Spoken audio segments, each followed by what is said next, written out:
નમસ્કાર, આપ જોઈ રહ્યા છો નેશન પ્લસ ન્યૂઝ. હું છું આપની સાથે હિરલ પંડ્યા. વડોદરાના દુમાડ અને વિરોધ ગામની સીમમાં તૈયાર થઈ રહેલ ગવર્મેન્ટ ટ્રિપલ આઈટી કોલેજ આજે વિવાદોના ઘેરામાં આવી છે. કોલેજના મેદાનમાં ફરકાવવામાં આવેલો રાષ્ટ્રધ્વજ વચ્ચેથી ફાટી ગયો હોવા છતાં તેને તેમ જ ફરકતો રાખવામાં આવતા સ્થાનિકોમાં રોષ જોવા મળી રહ્યો છે. વડોદરાના દુમાડ અને વિરોધ ગામની સીમમાં તૈયાર થઈ રહેલી ગવર્મેન્ટ ટ્રિપલ આઈટી કોલેજ આજે વિવાદોના ઘેરામાં આવી છે. કોલેજના મેદાનમાં ફરકાવવામાં આવેલો રાષ્ટ્રધ્વજ વચ્ચેથી ફાટી ગયો હોવા છતાં તેને તેમ જ ફરકતો રાખવામાં આવ્યો હતો.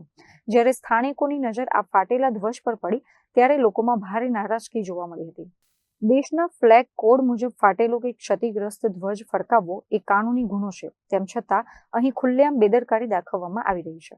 ઘટનાની જાણ થતાં જ આસપાસના ગ્રામજનો અને જાગૃત નાગરિકો કોલેજ કેમ્પસ પાસે એકત્રિત થયા હતા અને તાત્કાલિક પોતાનો વિરોધ નોંધાવ્યો હતો.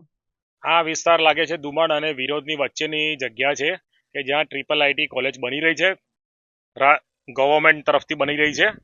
એમાં આપ પાછળ જોઈ શકો છો કે જે રાષ્ટ્રધ્વજ જે છે તે બહુ જ મોટું અપમાન કહેવાય. જે ફાટેલો છે આટલો, તો જે તે વ્યક્તિઓએ લગાવ્યો એ લોકોએ ધ્યાન ના દોર્યું અને તાત્કાલિક સરકાર શ્રી જે કંઈ હોય અધિકારીઓ એના ઉપર તાત્કાલિક કાર્યવાહી કરે. તમને ઘટનાની ક્યારે જાણ થઈ? મને ઘટનાની 2 દિવસ પહેલા જાણ થઈ હતી. કંપનીના જે અધિકારીઓ હતો એમને જાણ કરી હતી, પણ હજુ એનું કંઈ આગળ ઉકેલ આવ્યો નથી. કેમેરામેન નવનીત પરમાર સાથે Chirag Patel, nation plus news, Vadodara. સમાચારોનો સતત અપડેટ મેળવવા માટે અમારી નેશન પ્લસ ન્યૂઝની યુટ્યુબ ચેનલને સબસ્ક્રાઇબ કરો, બેલ આઇકન દબાવો અને જોડાયેલા રહો ફેસબુક, ઇન્સ્ટાગ્રામ અને ટ્વિટર પર.